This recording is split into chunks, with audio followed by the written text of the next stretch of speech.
That books are interesting, ওই বইগুলো আকর্ষণীয়।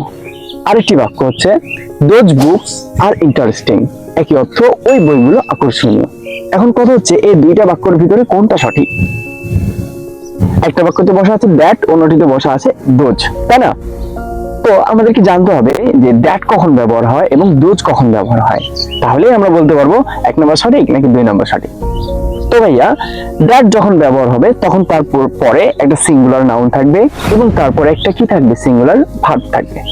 অপরদিকে দোজ যখন ব্যবহার হবে তখন তারপরে একটা প্লুরাল নাউন থাকবে এবং প্লুরাল ভার্ব থাকবে।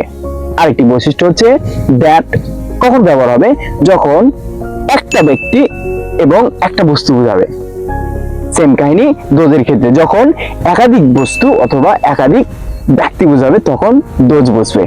আরেকটি বৈশিষ্ট্য হচ্ছে এই দ্যাট ব্যবহৃত হবে হচ্ছে দূরের একটা বস্তুর ক্ষেত্রে বা একটা ব্যক্তির ক্ষেত্রে। সেম কাহিনী দোজের ক্ষেত্রে দূরের একাধিক ব্যক্তি অথবা একাধিক বস্তুর ক্ষেত্রে ব্যবহৃত হবে। আর দ্যাট শব্দটার অর্থ হচ্ছে ওই ব্যক্তি বা ওই বস্তু বা ওই, এবং দোজ শব্দের অর্থ হচ্ছে ওই ব্যক্তিগুলো বা ওই বস্তুগুলো। তাহলে এই বৈশিষ্ট্যগুলোর উপর নির্ভর করে আপনারা এখন খুব সহজেই বলতে পারবেন যে 1 নম্বর সঠিক নাকি 2 নম্বর সঠিক। কোনটা সঠিক? কমেন্টে উত্তরটা লিখে দেন।